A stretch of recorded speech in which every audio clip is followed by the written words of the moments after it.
Hello everyone! Today we are going to show you how to play a game on Jeopardy Labs. It is very easy. First, the game needs a host who will be in charge of it at the PC. You open Jeopardy Labs.com website. You click Browse and search for a game by entering the topic or a keyword. For example, weather. On the left, all games with the weather topic appear. Click on the one you like the best. You choose the number of teams you want to play with. Then click Start. You see the board with five topics under each. There are five questions, which are hidden behind the amounts of money.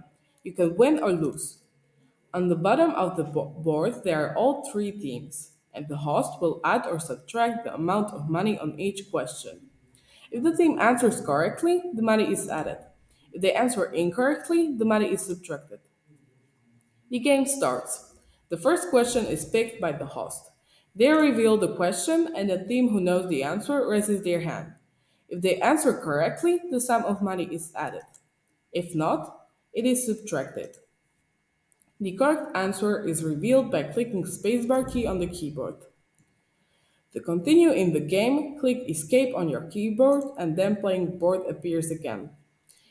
If a team answers incorrectly, another team has a chance. The next question is picked by the team who has answered as the latest one. They have to say both the topic and the amount of money card. The process is the same. Correct answer, added money. Incorrect, subtracted money. At the end, when all the questions have been answered, we have the winner.